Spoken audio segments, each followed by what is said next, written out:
My name is Sonia Campos Rivera, and I serve as a Senior VP of Public Policy at Unite LA.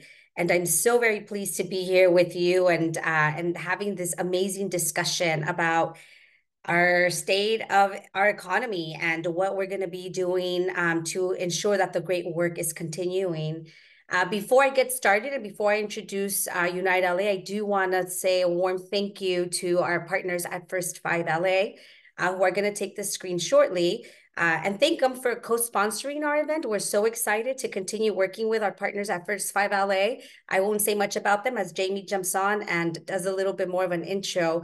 But just again, a warm thank you for all the support and partnering on this very important conversation. So at Unite LA, we've been in existence since 1998, and we are working to develop a diverse and inclusive rising workforce that experiences economic mobility by ensuring that our educational systems and our workforce systems are prepared to take in the youth and adults in our area. So we're very excited to have this very critical conversation about, again, the great work that has been going on, that, through 2 years of surplus moments, and then now going into a different direction, really having an intentional conversation of how we can maintain the great work that's been going on during difficult budget times. And so that as a team, we can have a discussion on a local level with LAUSD, on a county level and statewide level of some of the work, highlight some of the work that's been incredibly valuable, and we've seen the movement of the needle to serve our communities, but then also thinking about how we maintain that good work during tough budget times. So that's a little bit about what we're going to be discussing today. And now, with no further ado, I'll hand it over to my good friend Jamie Zamora at First 5 LA.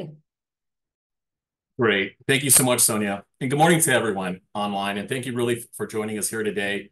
I'm really happy to be with all of you. And First 5 LA is excited to partner with Unite LA. Really excited to introduce one of our true public servants here today online with us. On behalf of First 5 LA, we really want to thank Unite LA for coordinating the discussion and really honestly continuing to be a constant leader and thought partner in the education space. Many times bringing together policymakers, education, and business leaders to really discuss important issues facing California. We have been a longtime partner and really happy with the work that they've been doing over the years. Today's discussion is a very important and timely, especially as the legislature and governor just wrapped up a legislative session where they really had to create innovative solutions to prioritize critical education, health, and family-serving supports for children and families here in California, despite the fact that we're mitigating a multi-billion-dollar budget deficit. As an organization, First 5 LA advocates for children and their families, really amplifying community voice and making sure partners have the ability to uplift those priorities to ensure that families in LA County reach their full developmental potential throughout the critical years of that 0 to 5 space. At First 5 LA, we really do focus on the 0 to 5 space, considering we know our partners at Unite LA know too as well, that 90% of brain development happens in the first 5 years of life. And that is why we partner with organizations like Unite LA and our legislative partners in Sacramento to really strengthen the early childhood systems. And when we say that, what do we mean? We mean focusing on improving the childcare system, the healthcare system, as well as the family support systems. And we do all that within the local, state, and federal levels of government. As policymakers and business leaders and advocates, we really do appreciate everybody online in terms of your guys' commitment to the Cradle-to-Career pipeline, and really hope today's discussion elevates some of the work and investments that the state has been focusing on the last few years, really in the education space, but also in the family serving space too as well. Now, with that, I really have a true honor to introduce one of our guest speakers today. He is a distinguished leader and advocate for families all across California. He is renowned for his unwavering commitment to social justice, education equity, and economic empowerment. He is not only a legislator, but he was also a dynamic community organizer. Before his tenure in the Assembly, he was the founder and executive director of Sigma Beta X, a nonprofit organization dedicated to mentoring youth and fostering leadership in underrepresented communities. His grassroots initiatives have transformed lives, provided young people support and resources they needed to succeed. Moreover, he also served on the Riverside County Board of Education while representing portions of Riverside, Moreno Valley, Paris, and the unincorporated communities of Mead Valley. During his time in the legislature, he's been a vocal champion for policies that promote equity and justice. He has authored and supported legislation on critical issues such as affordable housing, criminal justice reform, and environmental sustainability. In his role as chair of the Assembly Budget Subcommittee, he has been a staunch advocate for protecting family-serving systems. Understanding state investment in critical supports is essential to the healthy development of children and families up and down the state. And at First 5 LA, we truly thank him for his work this year, especially as chair of the Budget Subcommittee. He is a proud graduate of CSU San Bernardino, earning a master's degree in political science, while also earning his master's degree and doctorate degree from Cal Baptist University. Please join me in welcoming a remarkable leader and tireless advocate for all Californians, California Assemblymember Dr. Corey Jackson. Thank you so much to Unite LA and First 5 LA for inviting me to talk about the critical issues to making sure that we're setting up the next generation for success. Not only even before my nonprofit work, I was actually a product and employee of then at the time, Los Angeles Universal Preschool there in Los Angeles. And so have been working and advocating for young people for quite a while. Why? Because I'm a product of mentoring. I'm a product of a village to be able to make sure that I have opportunities and I was set up for success and learn from a lot of good wisdom. I think first, in terms of the context in which I am going to be saying a few words, is really the idea of what are the chances for future generations to be able to thrive in California. In the midst of weakening social mobility and in the midst of a growing economic inequality. And unfortunately, I don't have good news. The old pathways of opportunity, the old social safety nets that have served past generations are no longer working effectively. And we need to think about what does the 21st century paths of opportunity look like for the next generation to be able to have quality education, to be able to engage in the workforce, or to be able to lead in the business and nonprofit communities. And how do we make sure that they actually have an opportunity to build wealth and pass that on to the next generation? Well, this start with California's budget. As you know, we had over a $70 billion deficit that we had to balance in order to ensure that we fulfill our constitutional responsibilities. And in doing so, one of the key drivers that we had to make sure, and that at least me as a budget subcommittee chair for human services, was how do we make sure we don't make the same mistakes as we did during the Great Recession? How do we make sure that people aren't hurt that don't need to be hurt? And that takes a serious dive and assessment of each and every program to ensure to assess the level of harm that could cause to any person, group, or region within the state of California. I'm proud of this budget that we adopted, because this budget was not balanced on the back of our most vulnerable and historically marginalized and oppressed populations. We found a way to making sure that we actually prioritized those without a voice in our state budget. And in doing so, we make sure that we maintained our commitment and our path to ensuring that we continue to grow our childcare slots and to ensure that we continue to be on a path to increase our child care rates, making sure that we were on a path to continue to do our foster care rate reform, making sure that we continue to be on a path to diversify our child care delivery system so that it actually meets the needs of all types of families. Whether you are okay with part day school-based TK, whether you are in need of full day, whether you are in need of evening, nighttime, overnight type childcare, whatever it is, we are going to be on a path to be able to do that. But we know for sure that we have got to continue to invest in our young people. And in many cases, we have got to re-engage and relearn about our sacred responsibility that one generation has to the next.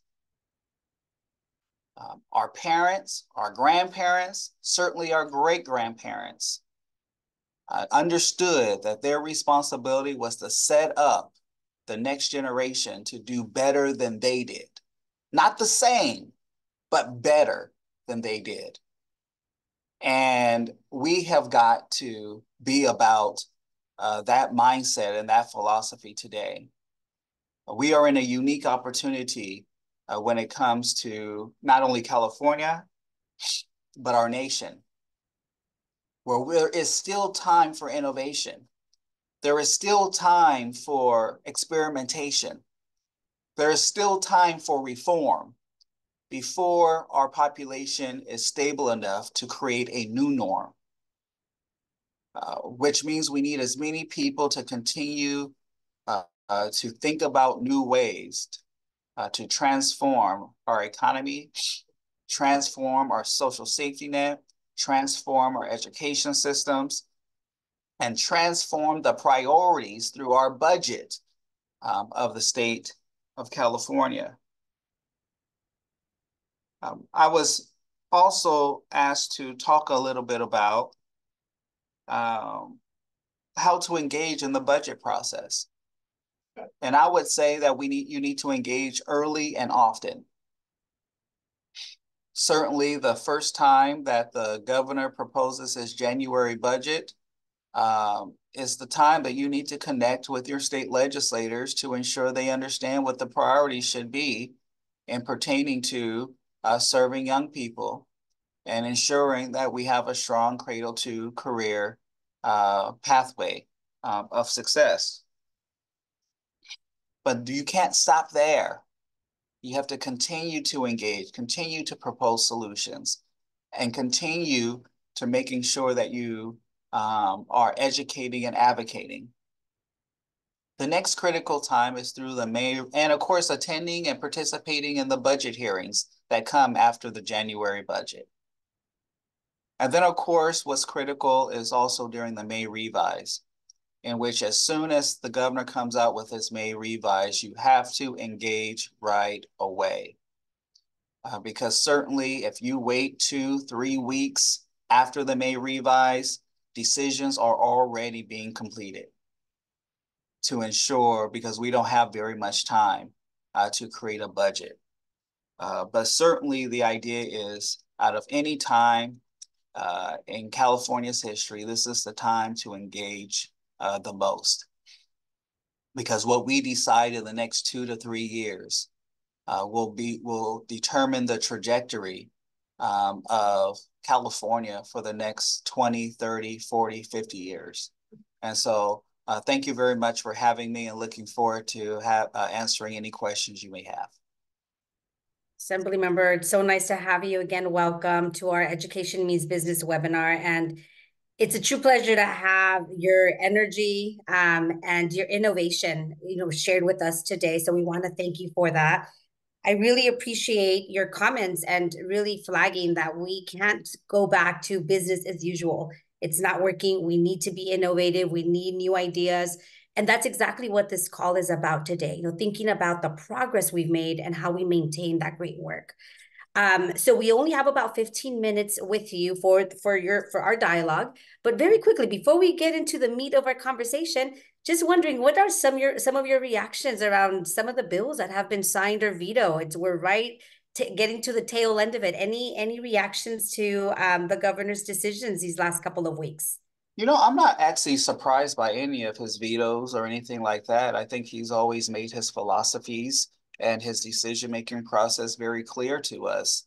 And unlike past years, where we've always had great surpluses, we have to make sure that some of our priorities and our bills are actually included in the budget, because he is very leery of signing bills that include a monetary obligation to it. And so there's no doubt, even one of my bills that was vetoed, I had no surprise that he was probably going to veto it, right?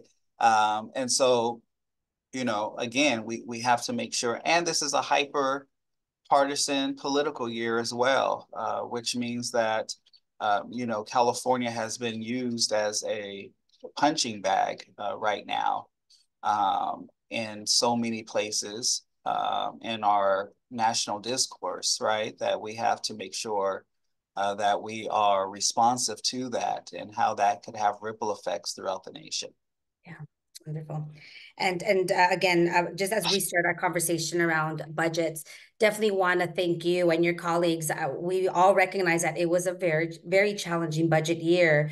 And I'm so glad that you're in this space with us, Assembly Member, because you'll have an opportunity to hear from our guest speakers representing LAUSD and the County Workforce Board to hear about how some of these investments have really made an impact in the work.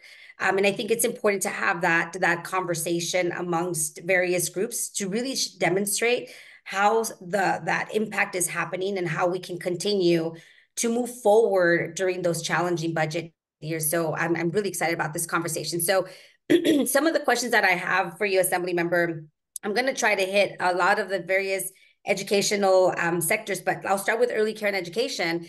Again, thank you and your colleagues for all the great work in the building, trying to get us to a finalized state budget.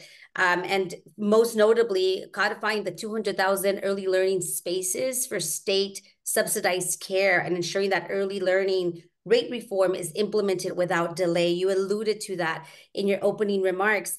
And you also alluded to like the pathways that we need to really work towards to maintain that.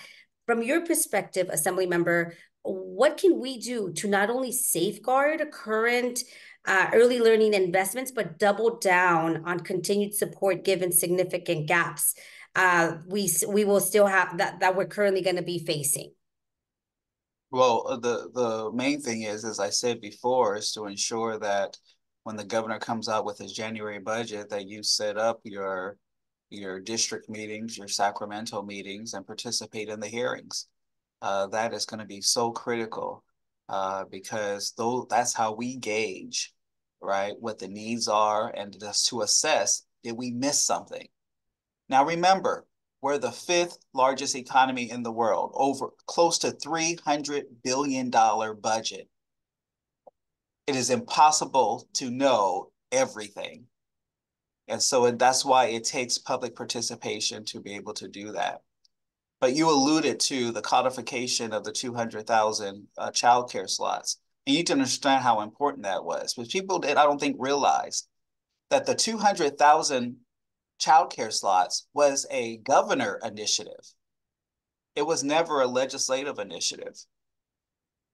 And now we as a legislature is saying, no matter what governor is in office, we will continue to march forward with that 200,000. But I will just say this right now, when we get there, guess what? We can't stop. What's the next goal, right? Because we've got to get as close to universal childcare as possible. Love that. Thank you, Assembly Member. The next early education question. With the expansion of transitional kindergarten, EC programs also span into K-12, which is fantastic. Good progress there. But we know that there can be challenges with the alignment across our K-12 and EC systems and programs. From your vantage point, Assemblymember, can the state support implementation and alignment of TK and other mixed delivery programs to ensure children and families receive the supports needed? So earlier you alluded to, the different types of care that are needed by families. Wonder if you can speak to that mixed delivery system a bit more. Absolutely. Even though we've made great strides to continue to make, low cost and free TK available through our K through 12 or TK through 12 now education system. But we also have to understand that by doing so, we actually weakened a lot of the community-based infrastructure. And I want to give everyone the context of the pandemic. Remember, we cannot forget the lessons we should have learned during the pandemic, right? At some point, again, our schools may have to close down. So who's going to take care of our children, right? Who's going to continue to provide that support? So from a community resiliency standpoint, my position is we have to make sure that we have a robust community child care and early care infrastructure, not just from a mixed delivery standpoint, but from a community resiliency standpoint to withstand any disaster, natural disaster or pandemic that may arise, and will probably arise more frequently, by the way, right?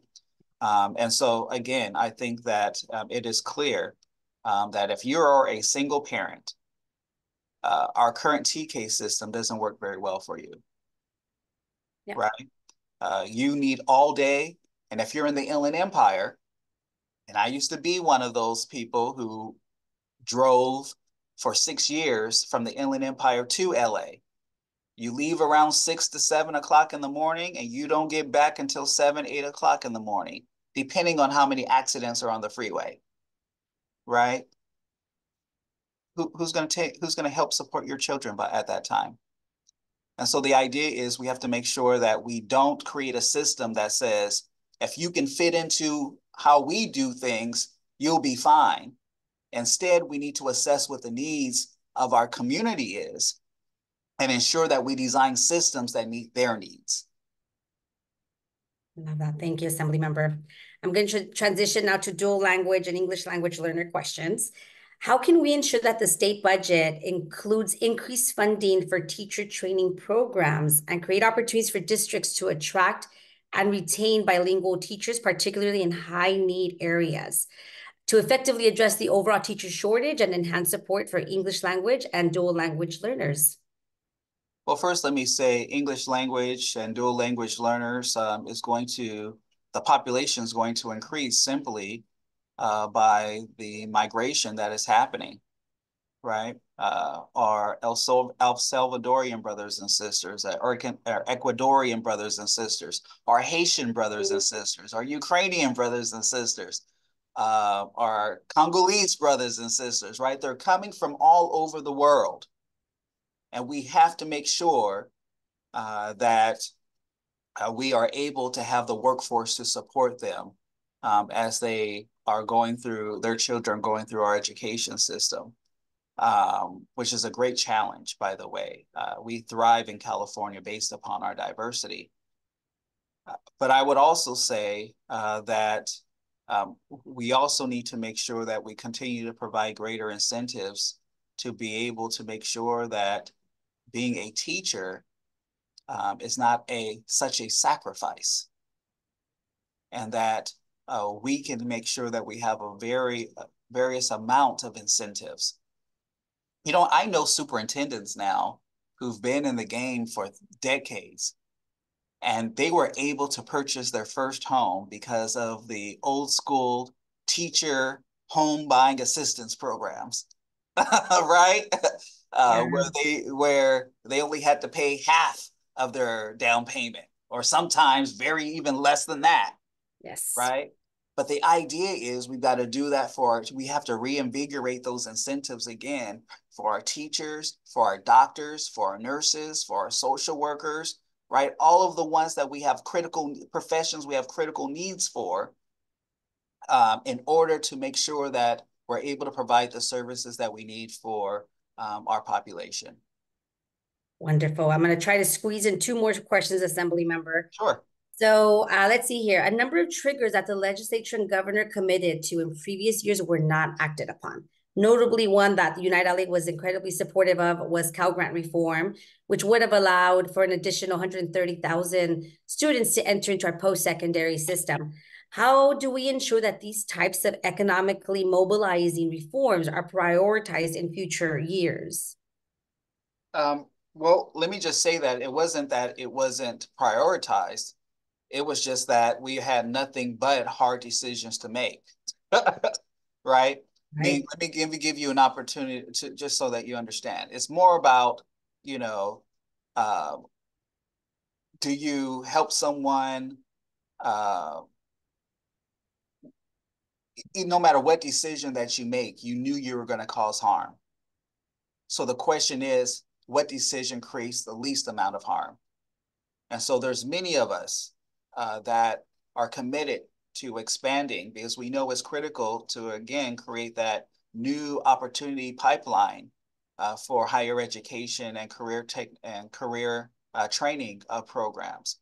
And so I would say continue to engage, continue to advocate. The budget will be better. So I think there'll be opportunities to making sure that we are even able to facilitate that opportunity.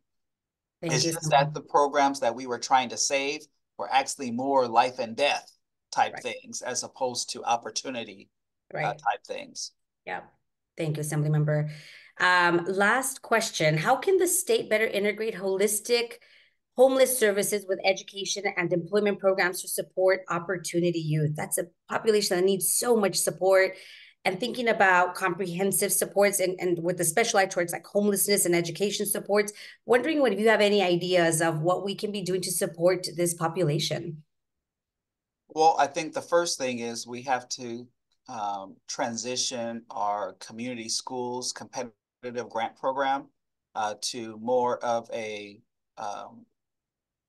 statewide universal program that particularly our most disadvantaged districts, right?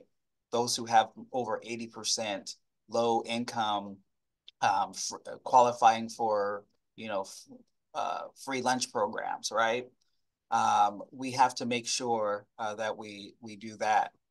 Secondly, we also need to reform the way we handle our permanent supportive housing definitions, our transitional housing definitions, because beds are going unfilled because they don't meet a specific definition, but they're homeless, right? And so we have got to, again, reshape our definitions, reshape our system to meet the current needs that we're talking about. But we definitely need more case managers on our school campuses, right? To be able to help navigate all of those system navigation supports that we need. Thank you so much, Assemblymember. I am not going to lie to you when I say I have 5 other questions for you, but if there's I guess I was a little too long. I know. If there is an opportunity, I'm going to try to squeeze them in, but thank you for hanging out with us. And I understand you're going to be with us for the rest of the next 30 or so minutes. So thank you for joining us. And again, just really excited about you hearing from our next guest speakers to understand how we can work even more together to collaborate and really help move the needle for our families. So thank you so much. And with no further ado, I'm going to transition over to our next guest speaker, Jorge Marquez. Jorge Marquez is the Southern California-based Senior Vice President for Robert Half Government, specializing in the delivery of consulting and talent solutions with federal, state, and local government agency clients and government contracting partners. Jorge is also the program leader for Robert Half's Apprenticeship and Workforce Innovation Solution, which the goal is to develop a skilled, diverse, and inclusive professional workforce through apprenticeships, launching in Southern California in the areas of cybersecurity and accounting, expanding nationwide into professional roles. In addition, Jorge has over 15 years of advisory experience in assurance, tax consulting, and is the business development in Southern California market. And so Jorge is now joining us today as the chair of the LA County Workforce Investment Board. So we're thrilled to have Jorge with us today. Jorge, good morning. How are you today? And I believe you're on mute, my friend. Yeah, I knew that might happen. Sonia, it's a pleasure. I'm happy to be here and really, proud to, be talking about the work we're doing as a Los Angeles County Workforce Board and highlighting some of the things we're doing collaboratively to advance our workforce here. Wonderful. And again, Jorge, I mentioned this a couple of times. I'm just thrilled about the opportunity for the Assembly member to hear about the great work that you're all leading, and hearing about some of the innovative efforts that the board and the county are working on, so that not only the Assembly members aware, but that again, we keep that channel of communication going and understanding how we can continue to work together. So as you know, there's a couple of questions I have for you. There's about 7. I'm going to do my best to get through all of them. First question, Jorge, what statewide investments and or policies have supported work in our communities that have moved the needle to develop a skilled, diverse, and inclusive professional workforce? Yeah, a great question. And at the state level, the last budget had some significant investments in workforce. Some of those key ones included the unemployment insurance trust fund loan interest, which was $331 million in one-time funding. 231 million of that came from the actual general fund, and it's to pay the actual interest payment on the state's unemployment insurance loan balance. That of this amount, 100 million is funded by the Employment Training Fund, and this is critical to ensure that the funding is consistent from the general fund, so that the unemployment insurance fund is not used to pay interest. It actually goes to helping support people. And the EDD Next is a significant fund.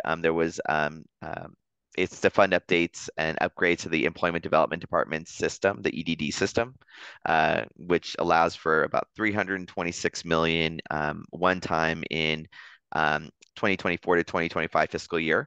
About 164 of that came from the general fund, and that's to continue the planning and development of EDD Next, which is this is the 3rd year of that 5-year plan to modernize the Economic Development Department, right, to better serve and support workers across California.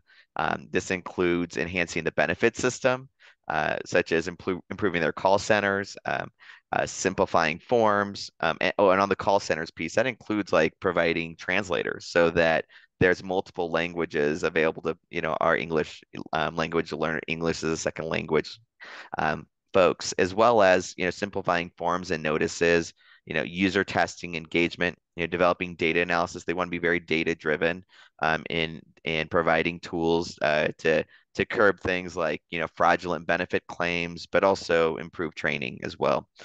And then there's the Division of Workers' Compensation.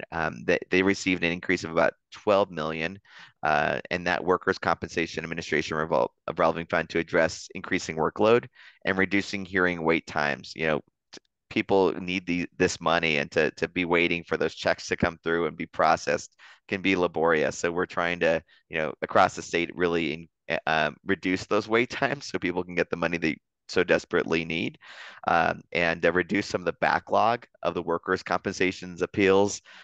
And then there's some proposed statutory changes to clarify the time period the board has to make appeals. So these are some of the kind of key critical workforce funds that have been approved and released in this last fiscal year. That's fantastic, Jorge. I mean, it's a real challenge when you're faced with having to sit on a call on hold and not sure if you're even going to be able to talk to the right person. So appreciate all the great work that you're all doing, how you're putting these resources to work in a way that's going to really have a real impact on people's day-to-day lives. Second question, please share what the LA County's Workforce Development Board has been prioritizing.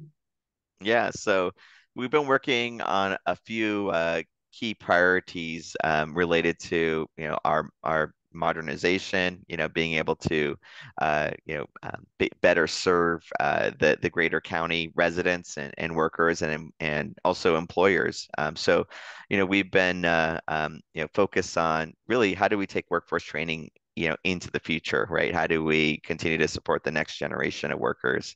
And our board is actually focused in this modernization and developing a sector-led strategy. We're working with targeted outreach in our core growth industries, areas like the entertainment industry, goods movement through trade and logistics. We're always looking at the needs of our healthcare system, right? So the demands of our healthcare system continues to grow, and many other industries. We're also trying to capitalize on the Olympics, right, and the World Cup and many other events that are taking place in the greater region to bolster our regional hospitality capabilities, but also just overall infrastructure and really developing our workforce so that there is benefits to our region for years to come, and that our workforce doesn't necessarily just get jobs during that time, but really get jobs that can be sustainable and longer term careers.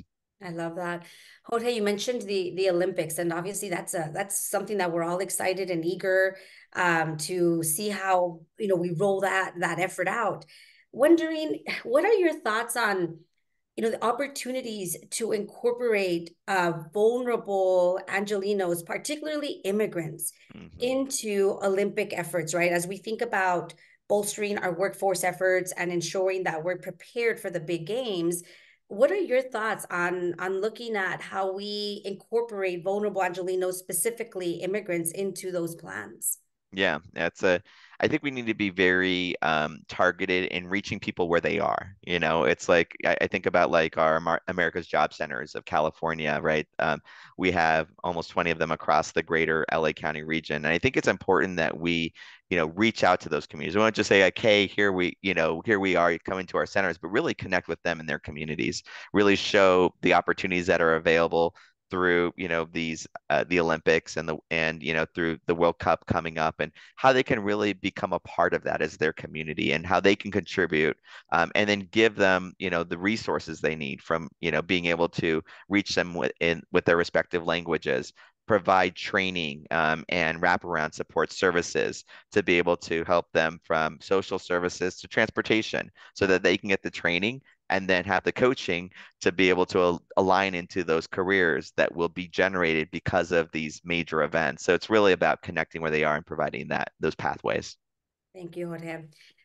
Somewhat similar, another population that I feel is important for us to address as we think about the work that the board is doing.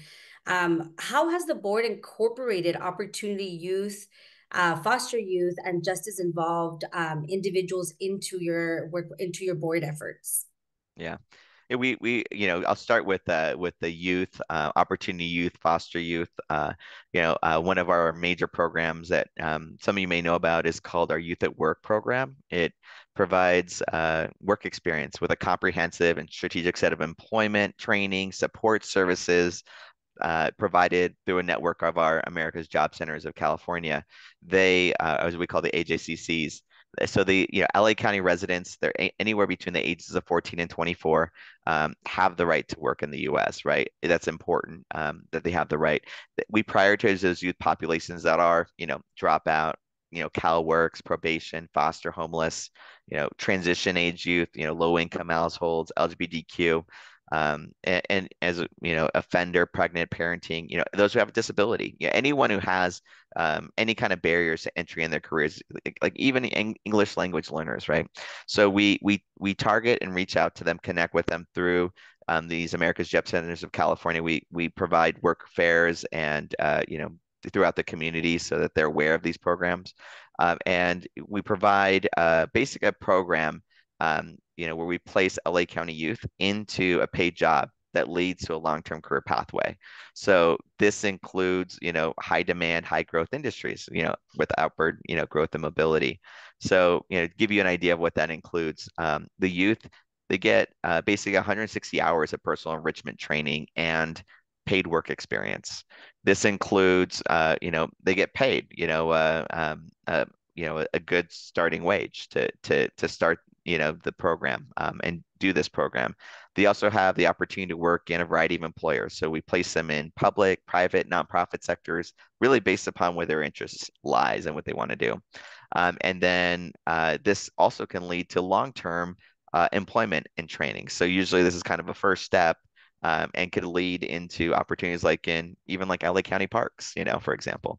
And then for employers, we work with them to connect with that youth, right? We subsidize the wages for that youth for the youth participants for up to 100 hours so that the employers get, some support, in hiring and incentive to want to hire those youth. They also, we help them increase their workforce capacity, help them really develop a more sustainable workforce pipeline. And then, we encourage our employers in LA County to really help shape the workforce of our future. That is fantastic. Sorry, Yeah. Jorge, I'm sorry. I cut you off. Apologies. No. And then working with, justice impacted, we justice involved individuals has been a significant priority from reentry, doing pre-apprenticeship to training programs, reaching people, through our facilities here across the county, and then, providing training, helping with everything from just, resumes and interviews to helping place folks into jobs, and remove those barriers to entry, and then even looking at ways that we can hire them into our own county in related opportunities that provide sustainable wages and career opportunities. And again, Jorge, I feel like that is where the real work is, right? And really creating that infrastructure for economic mobility for our youth at a very young age.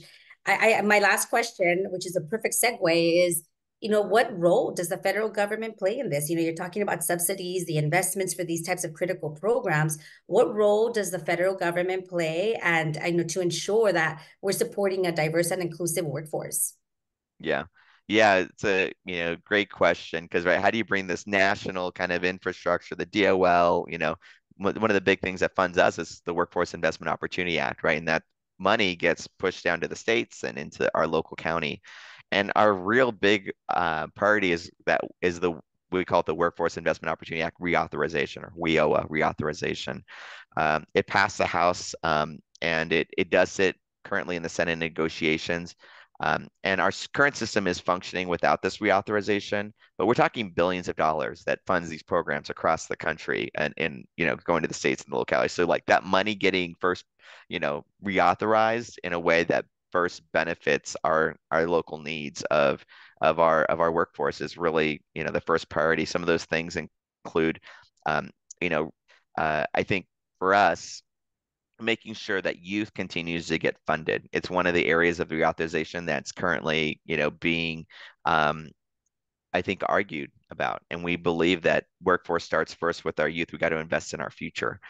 So really making sure we work with our federal government to prioritize that, working with, our two California senators, Padilla and Butler.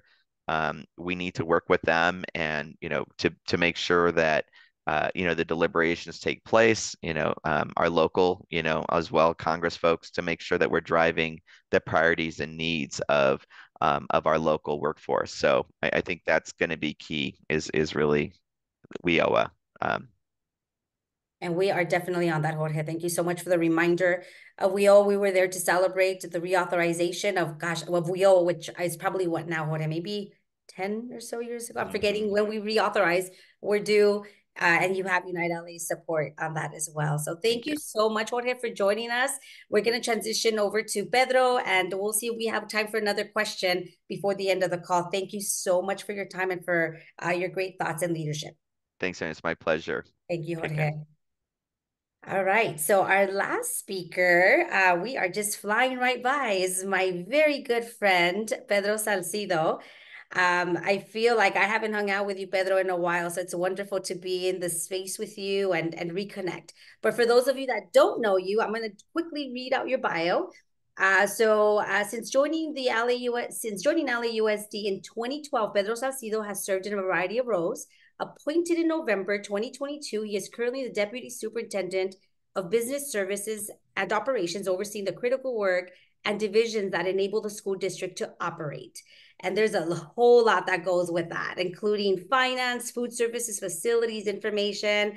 I feel like I can't let go of anyone because they're all important. Medical services, procurement, school ops, school police, and transportation.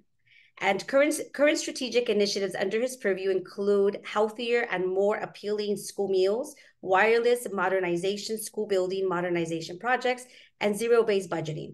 Prior to becoming the Deputy Superintendent, Mr. Salcido served as the Chief of Staff, managing all district academic and non-academic operation activities.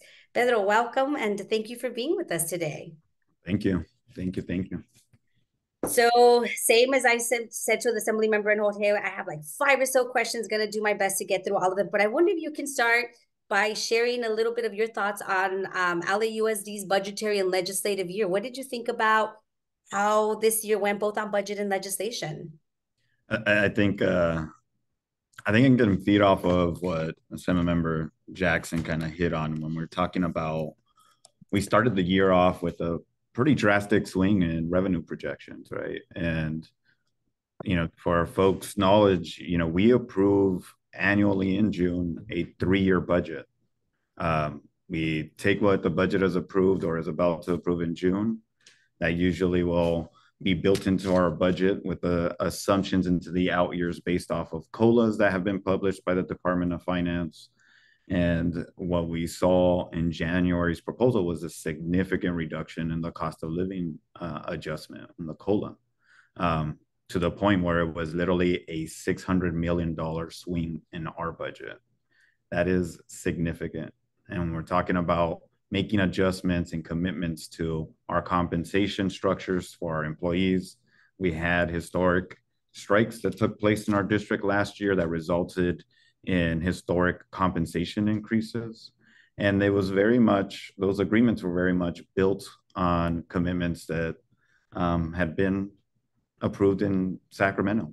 The key thing when you look at this year's budget is that what we saw was this, slight reductions in ongoing funding, significant shifts in one-time resources that we were counting on as a district, that were instrumental in providing key services, instructional services, and social emotional services for our students, as well as when we look at just the policy that was built into the budget. One of the things that, I have to give acknowledgement to the legislature and very much agree with Assemblymember Jackson is, I think there was foresight in just taking into account what we've learned from the pandemic. We are still seeing attendance challenges in the district. We are seeing learning recovery challenges in the district, although we're making significant progress. And you'll be able to see that in the coming weeks as state assessment data comes out. But when you look at just the policy elements that were approved as part of this year's budget, it very much speaks to the feedback we've been able to articulate through our advocacy and supporting our youngest learners, supporting our most vulnerable populations when it comes to our foster and homeless youth, as well as when you look at community school models that we've invested in LA, and expanding and really building the culture of community schools amongst our school leadership. That's very much represented in the state budget. And from a legislative standpoint, very proud that, of the 7 bills we've introduced, 6 of them have ended up on the governor's desk, and some we're still awaiting a signature, but we've gotten several already signed by the governor. That's fantastic, Pedro. Thank you for that. And then just to go a layer deeper on that, can you share more of how state investments have supported the district in helping the district's commitments follow through on early care and education, providing access and quality to children and families? Yeah, I think, this year and the decade before, I think as LA Unified has led on the issues of full day kindergarten, TK, expanded TK, and being kind of the leading implementer in a number of those programs. We're very beneficial, or we've seen the benefit from the state in actually being responsive to the investments that we're making here locally. I think the challenges that we've seen is when you look at implementation, you still see a significant delta just in terms of what it means to actually fully staff the ratios that have been actually committed in the statute around our TK programs. From an educator standpoint, we're recruiting very effectively and being able to staff. It is very much in the aid space where you're seeing a continued challenge on being able to recruit and support the expansion of transitional kindergarten. And that's come with penalties. Just recently, the district was penalized upwards of $8 million because we had slight adjustments throughout the year via enrollment in our programs. And one of the things that we see as a community that serves a very vulnerable population is that we have working families that seek out 4-year-old support, and they walk through our doors. And when they walk through our doors, they're looking for a slot to be serving their child. We sometimes find the challenge of actually meeting that need while also meeting the ratio requirements. And so one of then when we're talking about recruitment of aides, we're working with our adult education program and our early childhood education program to partner to actually develop a pipeline of aides within the district to ensure that we have the appropriate staffing on that front. I love that. I love the innovation that goes with that, right? It forces us to take a step back and think about, okay, how do we address this problem? But how do we do so in a way we're not reinventing the wheel? We're getting creative with what we already have in place. Gosh, I have so many other questions, but I have to follow through on my next one. So what steps is LAUSD taking to build off of previous efforts to close the digital divide? Yeah, so, you know, one of the things that when you look at just the changing dynamic at the state level when it comes to just budgetary availability and resources, it's the first time in over a decade that they've had to implement deferrals and made modifications in the out years when it comes to just ongoing supports for programs like the expansion of broadband. The area that we had the most success was actually federal investment through the E-rate program and the ECP program, which allowed us to provide hotspots, in-home connectivity, expand broadband to 10,000 families. That's hardwired in-home services for our families. Another 75,000 students were actually served this year through our hotspots and allowing us to provide mobile connectivity through LTE-enabled devices. You know, you at the same time are seeing disinvestment at the federal level and state level. We made a commitment in June. We're going to continue to support a $10 million program to continue that connectivity. Thankfully, you know, we've seen with the recent approval from the FCC that there's going to be ongoing support for hotspot connectivity. But there's opportunity to really think about how do we collectively work with industry, a locally derived broadband network that allows us to serve families in a very different way. I know the county's made a significant investment. So when we talk about that cross collaboration between state, federal, and county government, this is a huge opportunity where the district is very much leveraging that connection to serve our families. Thank you for that. And that's a call out for folks on the call. It's a great example of what we can be doing together. I'm not going to get through all my questions. Last question I feel is important, Pedro. Talk a little bit about Prop 2 school facilities bond. What is at risk? What will come out as a result if both go well? Yeah, so I think when you look at Prop 2, it's very much where we landed is some of the reductions that we saw in the state budget associated with capital investments and supporting school facilities. It's going to be offset with the approval of Prop 2. And so we're very much supportive of that moving forward. We concurrently, as a district, are very much in a position where we need to think about what is that local solution.